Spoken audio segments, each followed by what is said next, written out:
Actually నాకు ఇనిషియల్గా ఒక బోన్ క్యాన్సర్ ఉందని జాన్లో కన్ఫర్మ్ అయింది. పైన దగ్గర నాకు హెవీగా పెయిన్ వచ్చేది. పెయిన్ నేను ఓన్లీ క్యాన్సర్ వల్ల అనుకున్నాను. దానికి రేడియేషన్ కూడా ఇప్పించారు, అయినా స్టిల్ రిలీఫ్ వచ్చేది కాదు. మెడికల్ సర్టిఫైడ్ బ్యాక్గ్రౌండ్ లో ఉన్న వాళ్ళు మెయిన్లీ డాక్టర్స్ అంటే అనెస్థెటిస్ట్ ఉంటారు, పెయిన్ ఫిజిషియన్స్ ఉంటారు, అండ్ ఆ తర్వాత ఫిజియోథెరపిస్ట్లు ఉంటారు.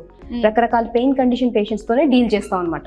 So they all understand the patients situation condition. ప్రాణ పెయిన్ క్లినిక్ అని ఒక జస్ట్ హెడ్ లైన్ చూసాను, ఇమీడియట్ గా కాల్ చేశాను. సాహితీ మేడం కనెక్ట్ చేశారు, ప్రొసెస్ స్టార్ట్ చేశారు. సో వెంటనే ఆన్ టేబుల్ పేషెంట్ కి 70% ఆఫ్ పెయిన్ రిలీఫ్ వచ్చింది. ఈ తుంటి నొప్పి ఇవన్నీ మాక్సిమం 80% రిజాల్వ్ అయింది. Now almost better. సో ఆ డయాగ్నోసిస్ అనేది చాలా కీలకమైన థింగ్ ఉంటుంది. అందుకే దీన్ని మేము డయాగ్నోస్టిక్ బ్లాక్ అని కూడా అంటాం అనమాట. ఎందుకంటే ఒక్కొక్కసారి ఇలాంటి క్లిష్టమైన పరిస్థితుల్లో మళ్ళీ అదే జాయింట్ కి ఇంజెక్షన్ చేశాను అనుకోండి, మళ్ళీ ఆ పేషెంట్ డిసప్పాయింట్మెంట్ తోనే వెళ్తాడు అని.